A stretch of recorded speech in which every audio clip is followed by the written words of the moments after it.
Olá, prezado telespectador, é mais um grande prazer estarmos apresentando o programa da Convenção Batista Paranaense e estamos recebendo aqui nos nossos estúdios a presença do Dr. Eduardo Cambi, promotor público do Ministério Público do Paraná, coordenador do movimento Paraná Sem Corrupção, e também a presença do nosso apresentador oficial do programa, pastor Roberto Silvado. Estes são os nossos entrevistados de hoje e você vai conhecer um pouco mais sobre um tema muito latente, muito atual, muito interessante, muito importante, que é o tema da corrupção. Na verdade, é um assunto muito palpitante porque é uma verdadeira doença, é um câncer que tem atingido a toda a sociedade, está presente aí no dia a dia e que precisa ser extirpado.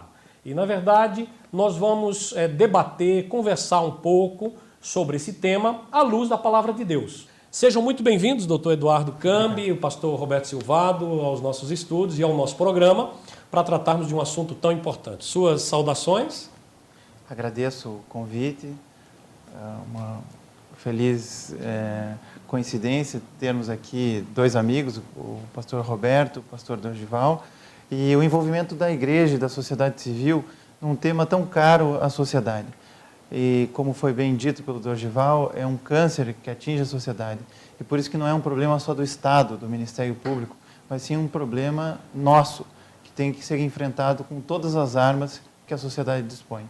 A solução da corrupção ela não parte simplesmente do Estado ou do Poder Legislativo, Executivo, Judiciário, ela tem que partir da sociedade. Tem que ser uma decisão de indivíduos, tem que ser uma decisão que mude cultura. A nossa grande dificuldade no Brasil é que corrupção está identificada à cultura brasileira.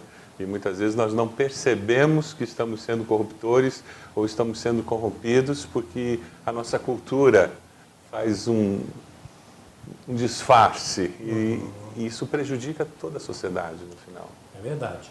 Todos nós, pastor Roberto Silvado e doutor Eduardo, temos acompanhado há alguns anos o desenrolar dos inúmeros escândalos, quer seja no campo político, onde muitos parlamentares foram investigados pelas CPIs, e geraram inclusive renúncias e até cassações, e muito mais recentemente as condenações do Supremo Tribunal Federal em relação ao chamado mensalão.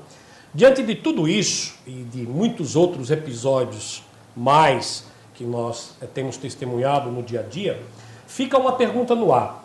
A corrupção sempre existiu? Qual é a sua origem? Qual a sua causa? Quais as suas consequências? O que a Bíblia, pastor Roberto Silvado, nos fala sobre isso, a palavra de Deus, nos diz a respeito. Doutor Eduardo Cambi, toda a sociedade de hoje está exposta à corrupção ou este problema afeta apenas os níveis de poder? A pergunta é muito boa, Dorival. E nós temos que ir na etimologia da palavra. Corrompere, cor, rompere. Romper o coração.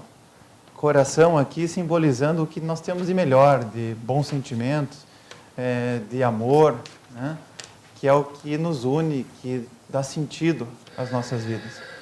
E quando nós discutimos na época eleitoral, é muito fácil apontar o dedo para o político corrupto ou para o político desonesto. Entretanto, o sistema democrático, embora não seja perfeito, é o mais adequado que nós construímos ao longo da história. E se nós temos lá governantes imperfeitos, desonestos, corruptos, é porque eles foram eleitos por alguém. Então, nós temos uma parcela de contribuição na eleição dessas pessoas. Mas mais do que isso, a corrupção vai muito além da esfera pública. Ela começa com as nossas atitudes individuais, por menores que sejam. Furar a fila, colar na prova, pagar uma gorjeta para o guarda.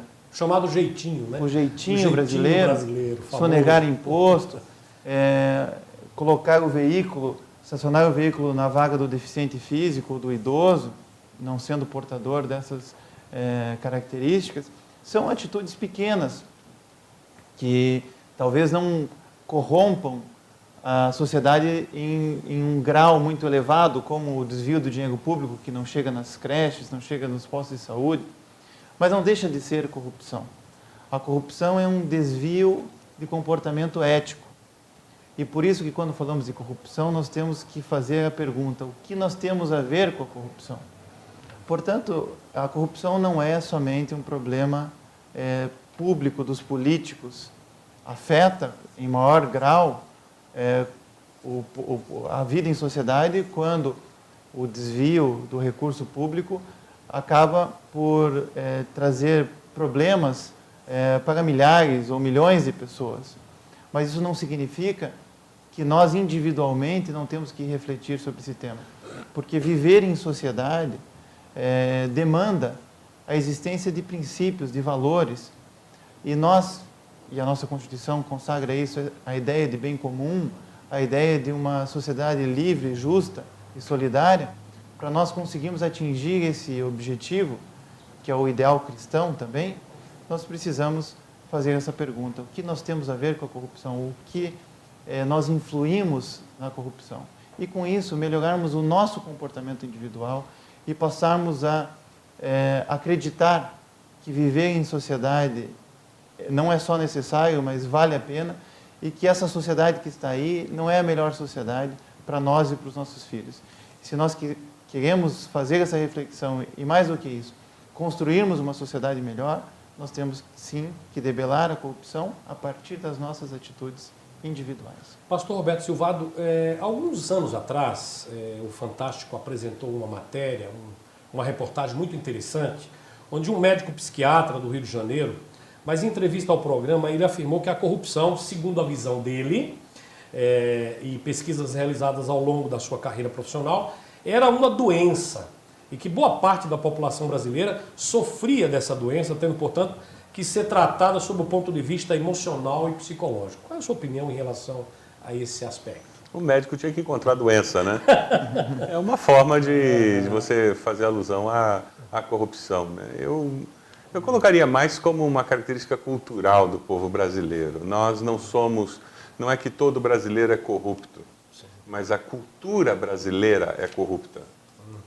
Infelizmente, a formação do nosso caldo cultural, nós não tivemos valores éticos de correção, de justiça, de honestidade nesse caldo cultural que foi formado na nossa história brasileira. Pelo contrário, no nosso caldo cultural o que foi colocado foi a malandragem, foi o levar vantagem sobre os outros, o conseguir furar a fila, como foi mencionado. Então, nossa cultura, o nosso pano cultural nos incita a levar vantagem, não importa o custo. A famosa lei do Gerson. A lei do Gerson. Aí o que acontece? Enquanto eu sou pequeno, eu sou corrupto não devolvendo o troco, eu sou corrupto roubando um chiclete no mercado, eu sou corrupto molhando a mão do guarda para ele não me multar, porque eu sou pequeno, eu não tenho grandes oportunidades. Aí eu cresço na empresa, eu começo a ser corrupto, desviando algum dinheiro da empresa, eu começo a ser corrupto, contratando pessoas que não são competentes para o cargo, mas porque são amigos, porque são conhecidos, ou porque o contratá-las vai me gerar algum favor para frente. Mas eu sou pequeno ainda.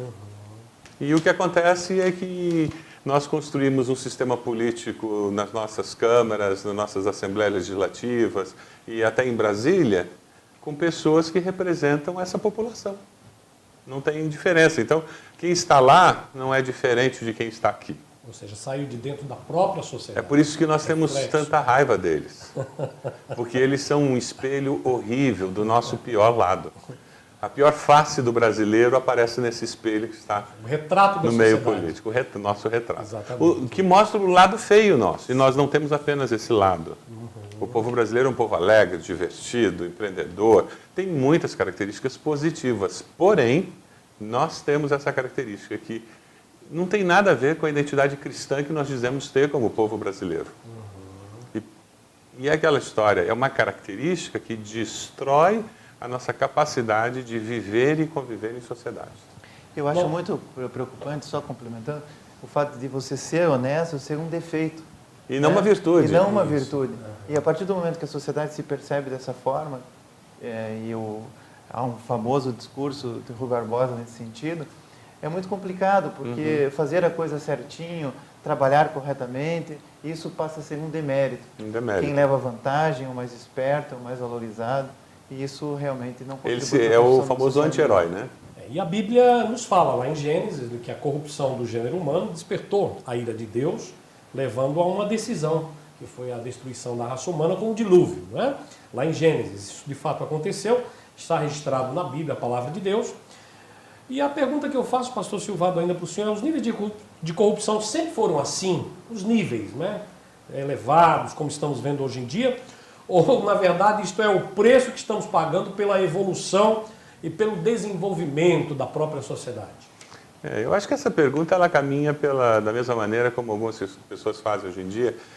Hoje tem mais corrupção do que no tempo da ditadura militar, né? Corrupção ela está muito ligada, você saber ou não saber, a capacidade de informação, capacidade de divulgação, de averiguação. Hoje nós temos uma estrutura no nosso governo que permite isso, graças a Deus, a nossa nova Constituição permitiu isso. Então, graças a Deus, nós somos mais informados sobre corrupção. O grande tema, corrupção sempre houve na humanidade, em momentos mais, outros momentos menos, todos os países têm corrupção. O nosso grande problema que eu vejo é a impunidade. Quando as pessoas se envolvem na corrupção e elas sabem que não vão ser punidas, elas têm convicção plena de que não existe risco nenhum, você passa uma mensagem muito equivocada para ela, de que não existem consequências para os malfeitos. E a palavra de Deus é muito clara com relação a isso, né? Se eu não respondo pelos meus erros aqui, se eu não sofro consequências porque o governo não cobra de mim, porque a legislação não cobrou isso de mim, um dia eu vou estar diante do meu juiz, um dia eu vou prestar contas diante de Deus, porque todos nós prestaremos contas diante daquele que é justo. Então, a corrupção sempre houve. A questão é se nós, como sociedade organizada, estamos garantindo que os direitos vão ser respeitados e que aqueles que não respeitam os direitos, as leis, vão ser punidos e vão verificar que existem consequências. Em Eclesiastes, no capítulo 8, verso 11, se não me falha a memória, e parafraseando o autor de Eclesiastes, que é Salomão, diz assim que o coração dos homens estava meio propenso a praticar o mal, naquela circunstância, enfim, mas e por causa disso eles continuavam a praticar o mal, portanto a corrupção. E também porque eles não estavam sendo punidos exemplarmente. Por essa razão, eles continuavam praticando atos de corrupção.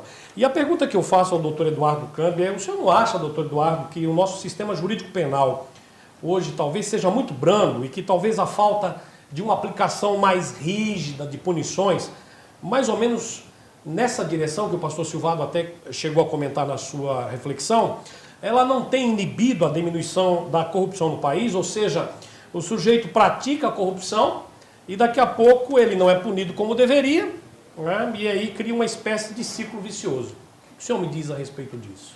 Veja, criou-se um mito de que no Brasil não se pune. Isso não é verdadeiro.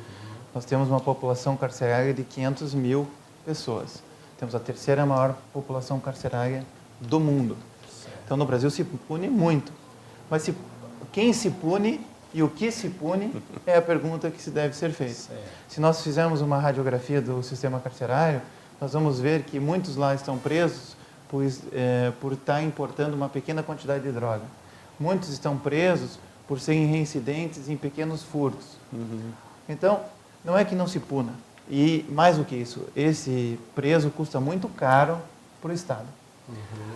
A ideia, mundialmente, é que os presídios sejam construídos, a pessoa perca a sua liberdade em hipóteses extremas. Crimes realmente graves, crimes considerados pela nossa legislação hediondos. Uma radiografia no sistema penal brasileiro mostra que menos de 1% da população está presa por crimes contra a administração pública. Colarinho branco. Colarinho branco.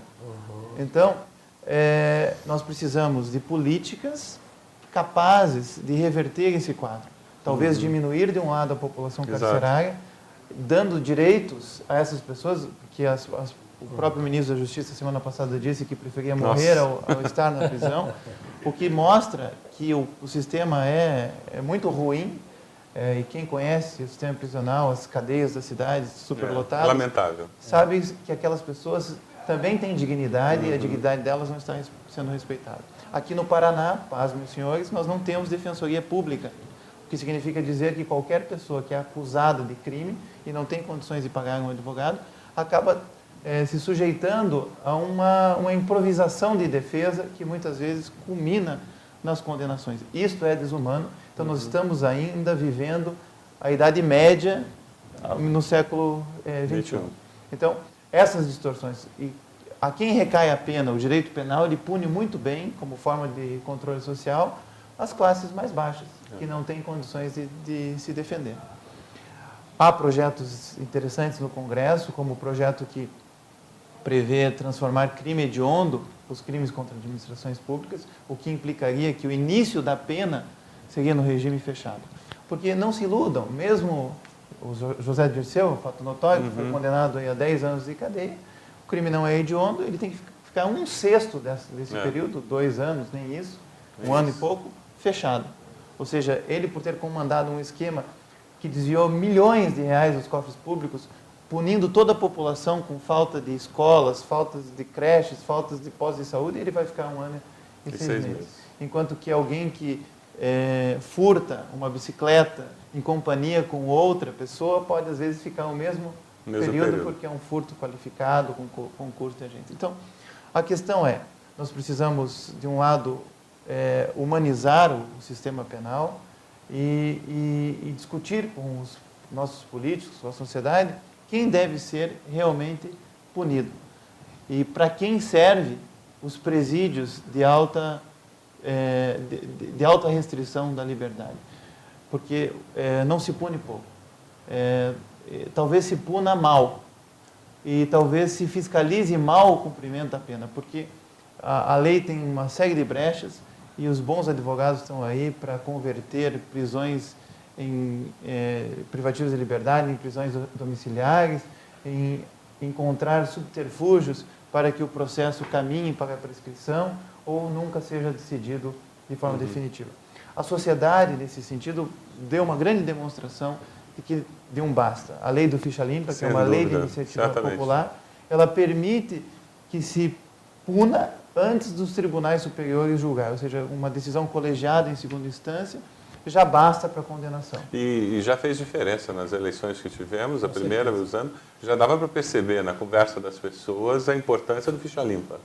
As pessoas usando isso como referencial. Popular, mais de 1 milhão de pessoas mobilizadas pelas igrejas conseguindo isso. Então, concluindo, não se pune pouco no Brasil, se pune mal ou se pune muito uma determinada classe da população que é estigmatizada como sendo os ladrões, os maus, quando os verdadeiros corruptos, aqueles que tinham boa parte dos nossos recursos, esses não são. Mas esse, na realidade, isso fala do quanto a sociedade está desenvolvida ou não, né? Eu acho que ainda é um ranço da nossa situação do passado, em que é uma sociedade pouco estruturada, uma sociedade que ainda é dominada por coronéis. A gente fala muito do coronel do Nordeste, mas no Sul também tem coronel. Também tem. Você encontra isso aqui também. Tanto é que se fizer um retrospecto da política, mesmo no Sul do país, você vai ver que os mesmos ocupam um cargo ou outro. Então, esses grupos que dominam, têm o poder econômico, o poder político, eles controlam e fazem com que aconteça esse descompasso. Pastor Silvado, qual tem sido a postura da Igreja Evangélica e, em especial, da nossa denominação batista? Até porque, como líder, né, da denominação batista no Paraná, o senhor pode falar muito bem a respeito disso e em relação a esse assunto. Como é que a igreja está tratando esse tema? Um tema que interessa a toda a sociedade. Isso é um tema que a gente começa falando da maneira mais simples. Você fala de corrupção ensinando valores éticos para as crianças. Então, quando nós estamos criando nossos filhos, nós estamos ensinando valores como falar a verdade, como ser honesto, como pagar suas contas, valores simples que nós começamos a ensinar e que, na realidade, você está construindo um caráter cristão. E quando você constrói o caráter cristão, você na realidade, você está trabalhando positivamente contra o que é um desvio, que é a corrupção, né? E a gente faz isso. Isso está dentro do nosso entendimento do que é ser cristão. E quando uma pessoa se converte, uma pessoa passa a pertencer a uma igreja batista, todo o processo de discipulado dela, o processo de crescimento cristão dela vai ser justamente ser confrontada nas inconsistências. E onde você tinha o hábito de fazer determinadas coisas e você é questionado como que você vai viver diferente, né? Temos acompanhado vários empresários que tinham o hábito de não pagar impostos devidamente, sonegar vários impostos, e que ao se converterem dizem, mas eu vou quebrar. Se eu começar a pagar os impostos, eu vou quebrar. E nesse processo discipulado, nós os ajudamos a encontrar maneiras legais de você encontrar como ser correto, ser honesto no seu negócio e, ao mesmo tempo, não quebrar. Pelo contrário, conseguir crescer, conseguir experimentar a bênção de Deus, porque nós cremos nesse princípio. Nós cremos num Deus que é justo, num Deus que é honesto, num Deus que valoriza aquele que não é corrupto. Então, no momento em que nós aceitamos pela fé que esse é um valor que vem de Deus, então nós começamos a acreditar que aquelas promessas que vêm de Deus, direcionadas àqueles que são fiéis, elas começam a acontecer. E Deus é um Deus que cumpre todas as suas promessas. Então, nós ensinamos isso e vivemos isso.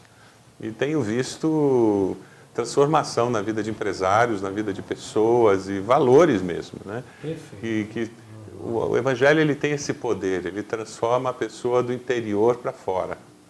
E aí você começa a ver as influências, pessoas que aí estuda direito e se transforma em promotor e ele começa a influenciar através da sua profissão, é professor, está numa sala de aula e está passando esses valores na sala de aula. Então, os batistas têm influenciado a sociedade através disso.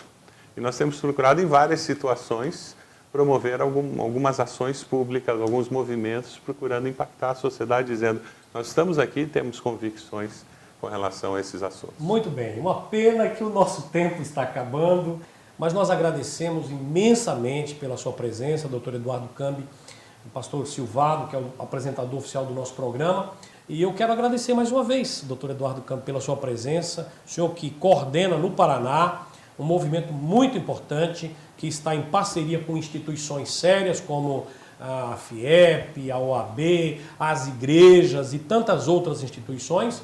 Então eu quero agradecer, em nome da direção do programa da Convenção Batista Paranaense, também ao pastor Silvado e as suas considerações. Eu quero agradecer a todos e dizer que esse é um movimento da sociedade e convidar a todos a participar dele através do site www.paranasemcorrupção.org.br e fico aqui com o compromisso de estabelecer um plano de ação com a sociedade evangélica para que a gente possa trazer essa mensagem não só nesse programa, que é um espaço importante, mas também em outras atividades, excelente, tal como no dia 13 e 14 de dezembro, quando nós vamos estar celebrando o Dia Internacional de Combate à Corrupção, com uma grande reflexão num evento em que estão todos convidados e que estará disponível as informações no site paranasemcorrupção.org.br. É isso, esse evento vai ser lá nas dependências da FIEP, a FIEP está apoiando, e no dia 13 e 14, não é isso, doutor Eduardo? 13 e 14 nós isso. Vamos trazer uma grande reflexão, convidamos o ministro Aires Brito do Supremo Tribunal Federal, convidamos o senador Pedro Tax, que tem promovido propostas legislativas no Congresso, professores de Direito Constitucional, o ministro, recém-ministro indicado pela presidente Dilma, ministro Sérgio Luiz Cuquina. Enfim, vamos fazer um grande debate, uma grande reflexão com a sociedade sobre esses temas. Isso. E para encerrar o programa, né, nós vamos passar a palavra ao pastor Silvado, Roberto Silvado, que vai fazer as suas saudações finais, as suas considerações finais, e vai encerrar com a oração, como sempre o fazemos. Certo. É impressionante quando a gente toca nesse assunto, como algumas pessoas se melindram e se sentem ofendidas porque estão dizendo que eu sou desonesto, que eu sou uma pessoa corrompida ou corruptora. E, por outro lado, algumas pessoas vibram e dizem, é isso mesmo, porque elas estão olhando sempre para os outros. Tem muita gente no Brasil que gosta de corrupção e que vive na corrupção. Eu queria que, nesse momento, ao invés de nos ofendermos e ao invés de olharmos para fora, que nós, com o coração sincero, estivéssemos olhando para dentro de nós. e nos lembrando do que a palavra de Deus nos diz, que todos pecaram. E por isso nós precisamos da graça e da misericórdia de Deus. Todos nós somos pecadores. Por isso que nós precisamos de um Cristo que foi crucificado na cruz pelos nossos pecados. Todos nós precisamos do poder de Deus para vivermos uma vida diferente. É por isso que Cristo ressuscitou no terceiro dia, para dizer que existe vida depois da morte e que esse poder que o levantou da morte pode habitar no nosso coração e mudar nosso jeito de viver. É isso que a Bíblia diz, que se alguém está em Cristo, é nova criatura. As coisas velhas já passaram, eis que tudo se fez novo. O meu desafio para você hoje é que você esteja se voltando para esse Cristo que morreu na cruz pelos seus pecados, pelos meus pecados, e diga para Ele: Senhor, eu quero viver essa nova vida. Eu reconheço que sou pecador, eu reconheço que sou pecadora, e eu preciso que o Senhor me ajude a viver uma vida nova. Na minha vida pessoal, eu descobri que esse poder de Deus me dá condições de ter vontade de fazer o errado e não fazer. Eu descobri que esse poder de Deus me dá condições de querer fazer o certo, porque Ele é certo. Não porque é conveniente ou porque eu vou levar alguma vantagem. Esse poder de Deus muda a nossa cosmovisão, muda a nossa maneira de perceber a vida. Eu quero convidar você a fechar seus olhos e ter um momento de oração. Nós vamos orar por você e vamos orar pelo nosso Brasil, pedindo que Deus esteja nos abençoando como nação, para que nós consigamos ser uma nação mais justa, uma nação cheia de cidadãos que buscam o melhor para a sociedade como um todo, sabendo que eles serão abençoados por causa disso. Você pode fechar seus olhos? Nosso Deus e Pai, nós te agradecemos, porque o Senhor nos ama e nos ama com amor eterno. E nesse momento nós te agradecemos, porque nós sabemos que Jesus morreu naquela cruz pelos nossos pecados. E que mesmo sendo pecadores, todos nós somos alvo do teu grande amor. E agora nós queremos te agradecer, porque o teu Espírito Santo pode vir morar em nós, habitar na nossa vida e nos capacitar para viver uma nova vida. Eu peço que o Senhor abençoe cada pessoa que está orando nesse momento, que está pedindo que o Senhor mesmo lhe dê uma nova vida. Ó Deus, confirma o agir do teu poder na sua vida, capacitando-o para tomar as decisões acertadas e para agir de uma forma acertada. Ó Deus, nos abençoe, para que a nossa ética possa reproduzir os valores cristãos ensinados por Jesus. Abençoe o nosso país, as nossas autoridades. Coloque temor no coração deles. Coloque no coração deles a certeza de que prestarão contas de todas as suas decisões. Coloque nos seus corações a certeza de que o Senhor os ama. Ó Deus, nós pedimos que o Senhor abençoe a nossa nação. Todos aqueles que têm liderança no nosso país, que eles percebam o teu cuidado, o teu amor e busquem o melhor para a população brasileira. Nós te pedimos isso, ó Deus, em nome de Jesus. Amém. Amém, Jesus. Amém. Você que fez essa oração, eu queria convidá-lo.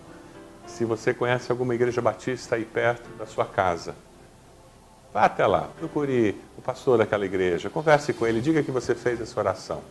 Converse um pouco mais com ele sobre esse tema de corrupção e sobre essa nova vida que há em Cristo Jesus. Eu tenho certeza que ele terá muita alegria em ajudá-lo. Que Deus o abençoe.